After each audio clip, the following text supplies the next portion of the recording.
Good evening, everyone. I'm Tanya O'Rourke. Craig McKee has the night off. A mom is demanding changes to a Cincinnati police policy after an officer used a stun gun on her 11-year-old daughter. Police say the off-duty officer was a police officer in the Kroger on Kennard Avenue when he spotted the girl walking away with a backpack full of items. They say the officer warned her to stop and she refused. He then stunned her with a taser. 9 on Your Side has a team reporting for you on this particular issue. We begin with 9 on Your Side's Julie O'Neill, who is at police headquarters. Julie.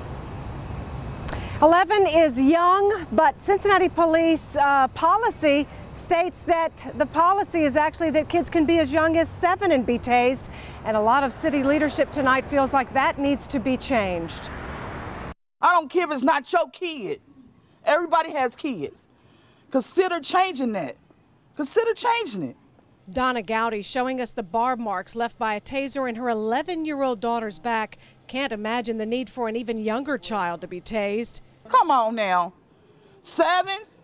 Are you serious? My daughter is 10 and a half, and it was very difficult for me to understand why an 11-year-old was tased.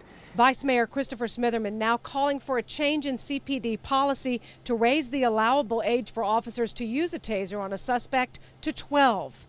That it's more of an appropriate age. It was a compromise age, but I think we'll be much better served by using the principles that take the unique circumstances of each case. Civil Liberties attorney Al Gerardstein worked with police to develop the policy in 2012 after a UC officer shot teen Everett Howard in the chest with a taser and he died. There is a commitment in our policy now to using options other than physical force. It might be better than a physical takedown, but it should be a serious matter before you whip out a taser and use it.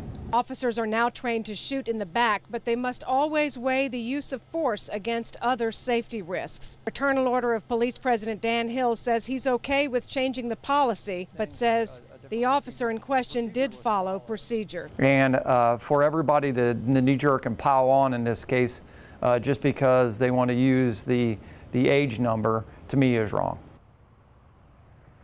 Smitherman filed a motion with the city today. We will stay on top of that. Meantime, the Citizen Complaint Authority, which is supposed to investigate matters such as these, will not be able to interview the officer due to a legal injunction. That is something Al Gerardstein is working to fight right now as well. We'll stay on top of it. Live at Cincinnati Police Headquarters, I'm Julie O'Neill, 9 on Your Side. All right.